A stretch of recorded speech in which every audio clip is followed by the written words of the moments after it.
it's quite a shame that they expect me to upload on my damn rest day. I'm not gonna upload every day, but in all seriousness, here we go. So yeah, I guess this is it. So obviously the whole Dragon Ball project thing got announced, a month ago or so, and a lot of people already speculated it was Dragon Ball Xenoverse 3. Other people thought that it was gonna be an entirely new game. I think each theory and statement was going to be, they always had some type of weight or water, depending on your perspective. Well, apparently we have official confirmation. And so here it is. The Bandai Namco Southeast Asia, YouTube channel made a playlist called Dragon Ball Xenoverse 3. And well, as you can see, they included the screenshots. Well, not the screenshot, but they included the trailer for the Dragon Ball Online project. Now, this is where it's a bit interesting because Bandai Namco US obviously didn't post this. But of course, Bandai Namco in all the territories, they do obviously have insider and exclusive information on what the actual real game is. So what I suspect is someone at Bandai Namco Entertainment Southeast Asia screwed up, probably not really too aware, or they just screwed up and they put out, hey, we have Dragon Ball Xenoverse 3. And man, the other territories must be kind of pissed. But yeah, the character that you saw in that trailer was, in fact, related to Dragon Ball Xenoverse 3, which, you know what? Yeah, I know, I'm down for it. It looks like a good design, honestly. I would say, to me, better than, I would say, on a comparable level to Charlotte, but obviously people have the disagreements. When I think about it, were there any types of hints that it was Xenoverse 3 or was going to be in the Xenoverse line? Probably. It's hard for me to know because I don't know how to analyze footage from very short clips. I'm not a speculator. If you try to go by the big YouTubers or whoever knew about this, well, it's hard to say. So like this. Oh God. All right. So Dragon Ball Xenoverse 3 is real. New Dragon Ball game 2027. Hard to extrapolate any information because it could just be for clickbait.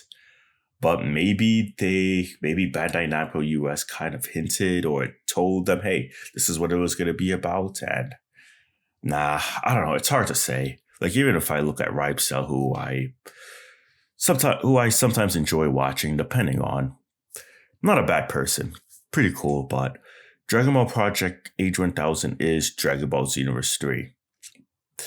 Did Bandai Namco tell them, hey, this is going to be Dragon Ball Xenoverse 3? I don't know. Bandai Namco US tends to, they tend to like certain people. Don't know. Yeah, I don't know. Yeah, it would be hard to really actually say, hey, they knew about Xenoverse 3 beforehand, but they can't talk about Xenoverse 3. But hey, they could put it in titles. Hard to say. The only thing that I would say that struck me was, I would say, the fact that in the initial screenshot, I would say in the initial trailer for the project, they had Xenoverse 2, Fighters, Dragon Ball Z Kakarot, even Raging Blast. So at the very minimum, they are expecting it to be a big Dragon Ball game, on a high level, is what I think. And I don't really know much concepts that there are right now after that they could do besides the Xenoverse 3. Plus, with the very fact that the Future Saga Chapter 4 is coming probably sometime this year, I want to say either in the summer or fall, then that's definitely something to think about. Think about it for a moment. With Future Saga Chapter 4 and the whole Few Saga and all that ending, as far as we know, this year, then it makes sense for them to capitalize on that by, hey, you know what? Hey, here's a Dragon Ball Xenoverse 3 to look forward to. And, well, I think it's definitely needed. We've waited so long and it's been so many years. Now, when I think about it, I don't know how, like, when I think about the content creation side, I don't know if I could, I don't know if I'll even be able to survive this. It'll definitely depend. It's gonna be, I think with Dragon Ball Xenoverse 3, they're gonna introduce a lot. It's gonna be competition for Sparking Zero. Let's just be real here. That's just how it is. Even if indirect, even if someone claims, hey, both of them are completely different, the fact of the matter is, a big game like Dragon Ball Xenoverse 3 and Sparking Zero both coexisting means that one developer isn't going to want to be completely mogged by the other. Okay? That's just how a lot of these things go. You can't get away with half-assed effort if your competition makes more money and gets more sales, generates more revenue from the other, and yeah. Now in terms of whether I could survive in this Xenoverse 3 platform, I don't really know. The Sparking Zero era, it really fucked a lot of things up for me mentally. In fact, I was actually gonna retire and put out a retirement video saying that I was done, but things changed, and yeah, I'm still gonna be here for a little while longer. I would say that dealing with the whole Gen Z, the worst parts of Gen Z, and quite frankly, even Gen Alpha, it's like the people who subscribe for me for Dragon Ball Xenoverse 2 and Dragon Ball Xenoverse 1, because believe it or not, I've existed around that time. And even during the Tenkaichi era, definitely different. A lot of those people probably aren't going to come back to Dragon Ball Xenoverse 2. So, and with the whole Sparking Zero stuff and the demo and the oversaturation, at that time, it was definitely hard for me to really figure out what I really want to do or what my real purpose is. Because, well, let's be real here for a moment.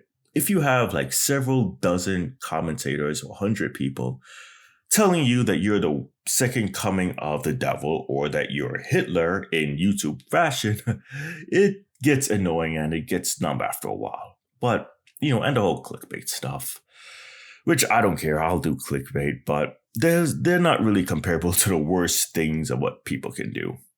Anyway, that's just really it.